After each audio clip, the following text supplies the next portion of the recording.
பல கவிதைகளை அரங்கேற்றி இந்த மன்றத்தில் பாராட்டு பெற்ற திரு மனோகரன் அவர்களை அன்புடன் அழைக்கின்றேன். என் நாவினிலே தவழும் அமுதான தமிழே, உனக்கு என் முதல் வணக்கம்.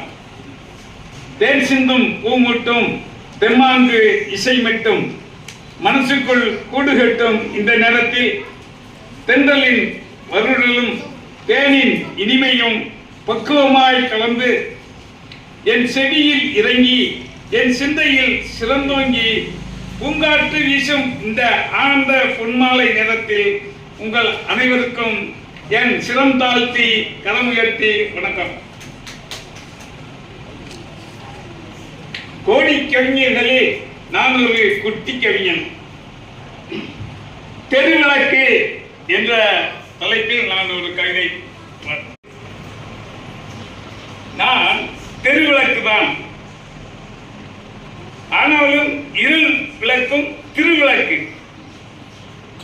நான் இருக்கிற நம்பிக்கையில் தான் சூரிய விளக்கும் என்னிடம் வெளியேற்றும் பணியை ஒப்படைத்து விட்டு ஓய்வெடுத்துக் கொள்கிறது. சந்திர விளக்கும் எனது சமகால விளக்குத்தான். சரிவாதி நாட்கள் சந்திர விளக்கின் சண்டித்தனத்தால் நான் சலித்து போவதில்லை. எனது வெளிச்சங்கள் இருட்டு போர்வையை வைகரை வறுமுறை கிழித்துக் கொண்டிருக்கும். காற்று கற்பனையில் அரைகுறையான அகல் விளக்கை போல நான் ஆட்டம் போடாமல் தேர்ந்த ஞானியாய் தெருவில் நிற்கிறேன்.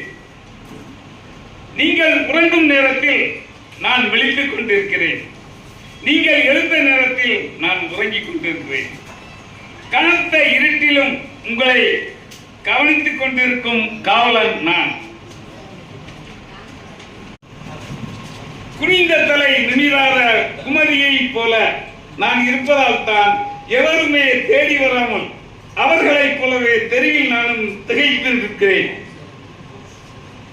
ஒரு மின்மினியை போல் வந்த மின்சாரம் என்னை மட்டுமா எரிய வைத்தது? இந்திய கிராமத்தின் கேள்விகளை அல்லவா எரிய வைத்தது? நான் பட்டணத்து விதிகளில் பாரதரச விளக்காக பளிச்சிட்டு நின்றாலும்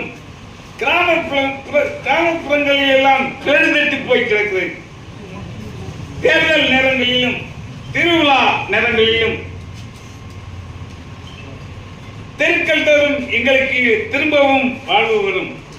இருட்டு தலைக்கு மேல், வெளிச்சம் என் காலடியில் நிழல் தேடி தோற்று போகும். இருட்டு சந்துகளில் நான் கவனிக்கப்படாமல் கண்மூடி கிடப்பேன். இருட்டை விரும்பி எவனாவது என் மீது கல் எறிந்தால் நான் காலமாகி போவேன். முன்னாட்களில் அகல் விளக்கு போல நான் அழகாயிருந்தேன். சந்திர விளக்காக காதலர்களுக்கு சாதகமாக இருந்ததும் உண்டு. கற்காலம் தொடங்கி தற்காலம் வரைக்கும் வடிவங்கள் மாறினாலும் எனது வாழ்க்கை என்னவோ இந்த தேசத்தை போல தெருவில் தான் நிற்கிறது. நன்றி, வணக்கம்.